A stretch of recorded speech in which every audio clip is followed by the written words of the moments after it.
Good morning, everybody, and welcome to session 14 of our Advent Calendar series. Yes, I know Christmas just happened, but we're still working through it.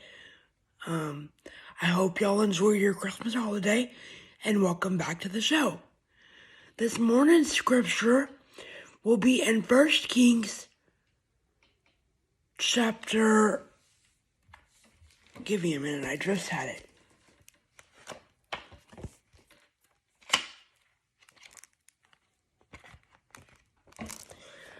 1 Kings chapter 18, verses 16 through 41.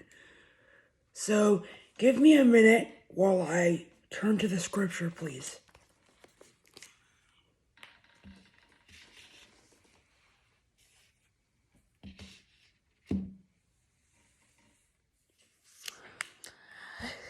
And the word says, So Obadiah went to meet Ahab and told him, and Ahab went to meet Elijah. When he saw Elijah, he said to him, Is that you, you troubler of Israel? I have not made trouble for Israel. Elijah replied, But you and your father's family have.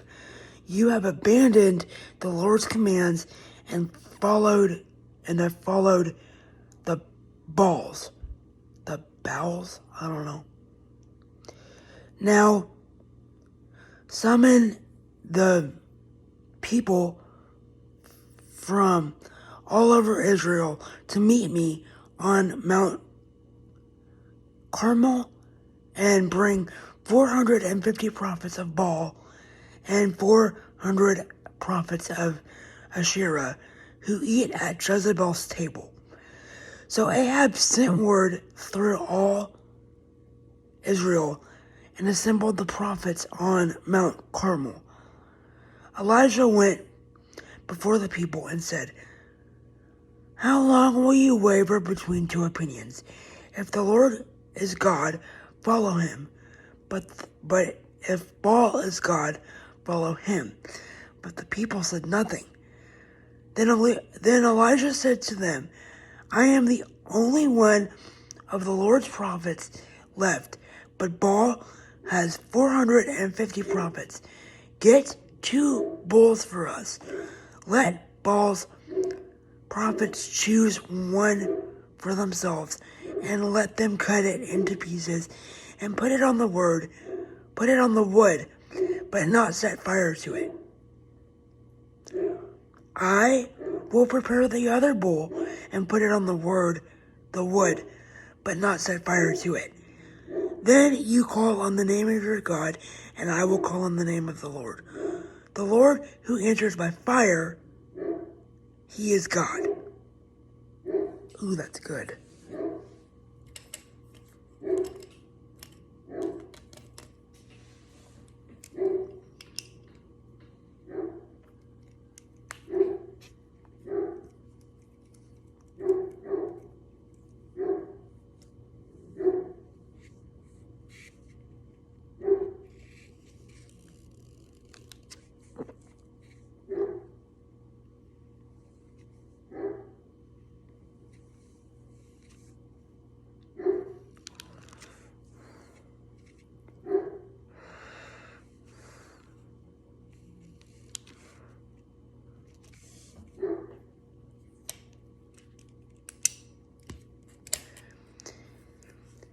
Then all the people said, What you say is good.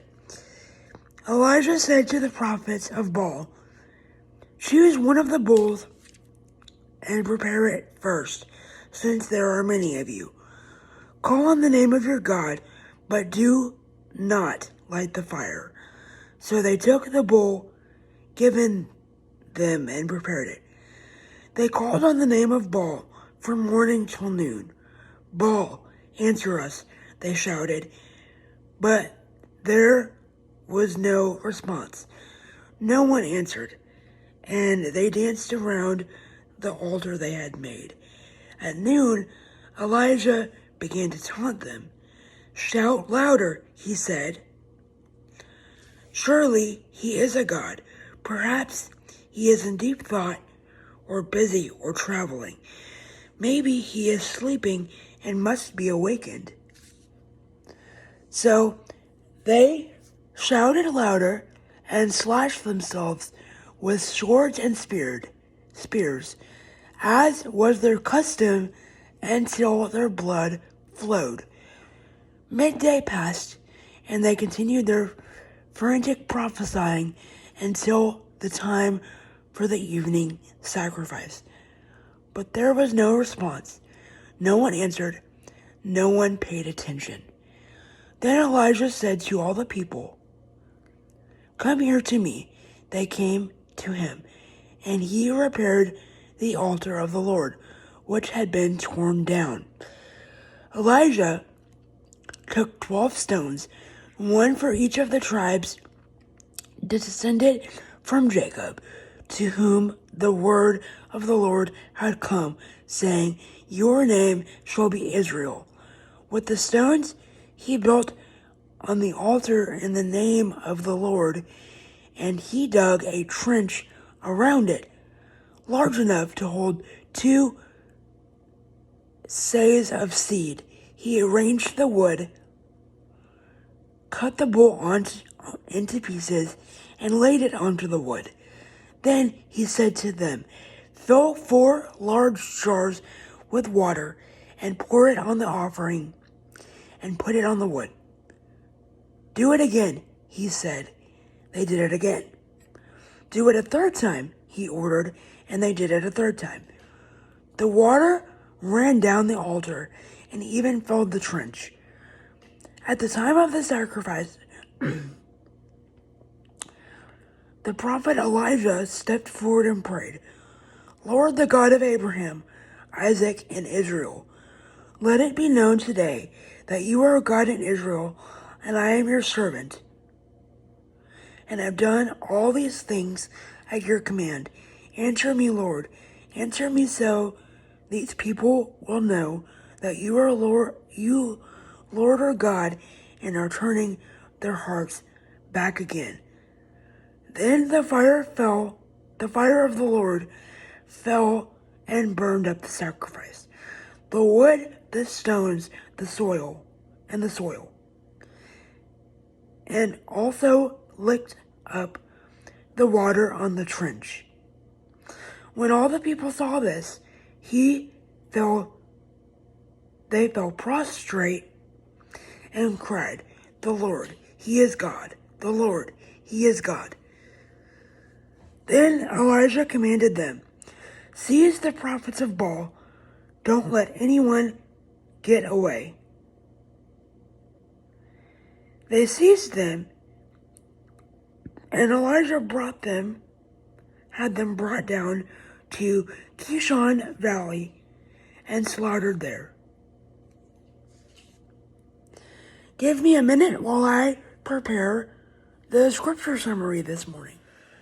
This morning's scripture summary will come to us from 1 Kings chapter 18, verse 24. And I wrote down, don't put hope in timelines set by people. Base timelines around prayer. There's a little bit of a backstory as to why I wrote this morning. And that is because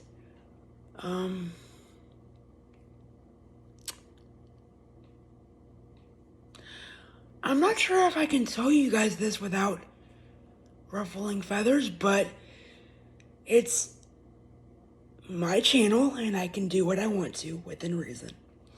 So here we go. Okay, so the first instance, my mom and sister and I were at the Crawfish Festival in Shreveport, Louisiana. And as we were walking out, we noticed that there were tarot card readings in a tent towards our exit. So, we just thought, hey, we're leaving anyway. Let's sit down and see what happens. Okay? The lady that I sit with claims that my job, meaning my videos, will start to take off in the next 3 to 5 years. Meaning I will supposedly make money from them in the next 3 to 5 years, as well as my kingdom spouse journey. She didn't use this term outright, but I knew what she was talking about. I had a feeling, at least. But she said that